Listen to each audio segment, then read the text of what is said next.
Nama saya Firdiana Nurul Ija, NIM 2019-12015. Nama PT Kimia Farma atau Persero Tbk, nama komersilnya adalah PT Kimia Farma, didirikan di bidang usaha farmasi dengan tanggal berdiri 16 Agustus 1971. Kontak bisa dihubungi lewat telepon +62 21 384 7709 atau beralamat di Jalan Veteran nomor 9 Jakarta Pusat, Indonesia. Termasuk kategori BUMN non-keuangan listed atau BNKL. Sekilas tentang PT Kimia Farma. PT Kimia Farma merupakan salah satu badan usaha milik negara Republik Indonesia yang bergerak di bidang usaha penyediaan jasa dan produk layanan kesehatan terintegrasi yang bermutu tinggi dan berdaya saing kuat pada bidang industri kimia, farmasi, biologi, dan kesehatan dalam rangka mencapai tujuan perusahaan sesuai dengan nilai-nilai tata kelola perusahaan yang baik. Kimia Farma yang didirikan pada 16 Agustus 1971 bertujuan menjadi penyedia layanan terdepan pada industri farmasi terintegrasi. Kimia Farma telah menunjukkan kemajuan dan peningkatan usaha yang pesat dalam bisnis industri farmasi terintegrasi dengan mengedepankan tata kelola perusahaan yang baik atau good corporate governance dan didukung oleh sumber daya manusia yang profesional. Sebagai badan usaha milik negara Republik Indonesia, Kimia Farma selalu melaksanakan kewajiban untuk membayar dividen kepada negara Republik Indonesia selaku pemegang saham utama atau pengendali dan pemegang saham Kimia Farma. Perkenalkan, saya dari kelompok 3. Nama saya Clara Alverina Hendel. Nomor induk saya 2019-1-2019, kelas 4A.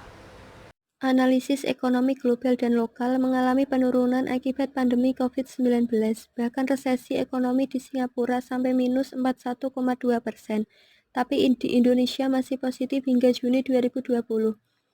Neraca perdagangan surplus mencapai 1,27 miliar US dollar dengan tingkat inflasi di bawah pemerintah di angka 1,5%. Adapun tantangan KAF di masa pandemi yaitu ketersediaan bahan baku dan alat kesehatan yang berasal dari luar negeri dibatasi karena ada pembatasan ekspor dan impor.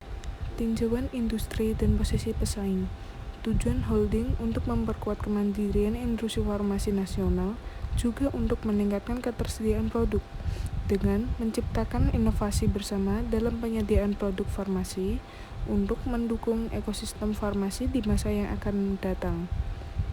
PT Kimia Farma memiliki pasar terbesar ketiga setelah PT Kalbe Farma dan Temposcan Pacific sebesar 17,67% berdasarkan data penjualan tahunan tahun 2019.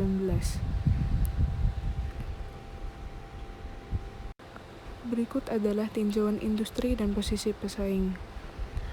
Di slide ini menunjukkan grafik anggaran belanja kesehatan Indonesia APBN tahun 2020 sebesar 132,2 triliun. Hal tersebut meningkat karena adanya kenaikan kasus COVID-19 di Indonesia.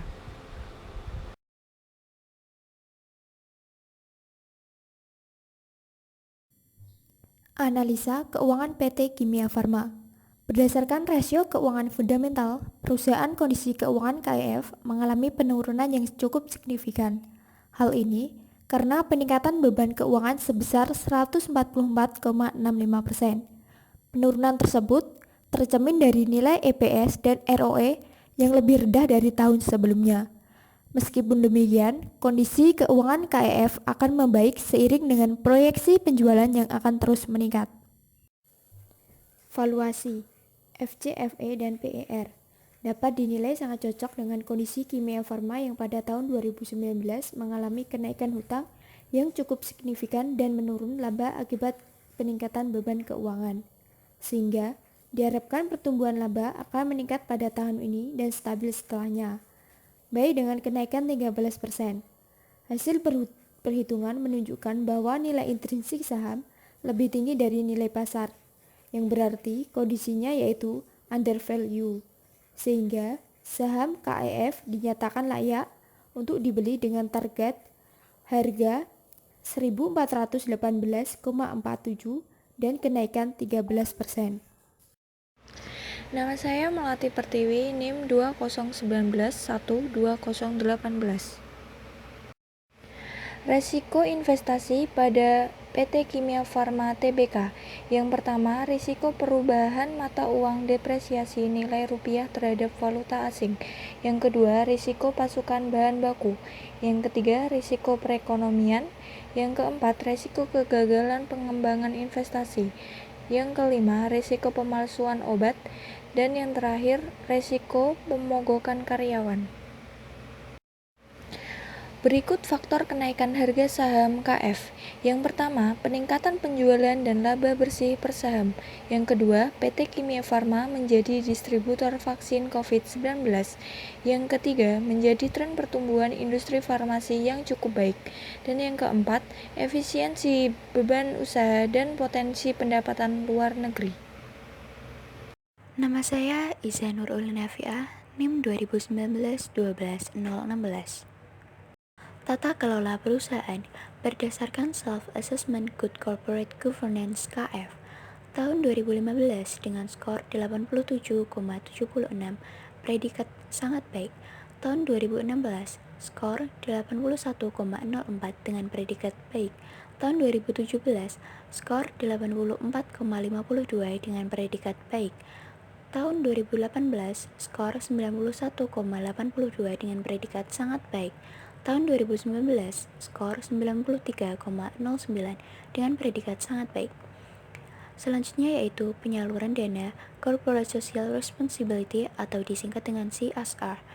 Tahun 2017 sebesar 46,40% dengan jumlah uang Rp928.042.738. Pada tahun 2018 sebesar 90,41% dengan jumlah uang Rp3.141.804.436. Tahun 2019 sebesar 87,66% dengan jumlah uang Rp3.462.741.446. Prinsip Good Corporate Governance yaitu transparansi, keadilan, kemandirian, akuntabilitas, dan pertanggungjawaban. Dalam upaya meningkatkan nilai perusahaan Kimia Farma berkomitmen untuk menerapkan prinsip Good Corporate Governance. Melalui self-assessment Good Corporate Governance KF dapat dilihat kenaikan selama 5 tahun terakhir, dan pada tahun 2019 menyandang predikat sangat baik. Selain itu, tertuang dalam berbagai program unggulan CSR dan peningkatan jumlah dana yang disalurkan dalam kegiatan bina lingkungan.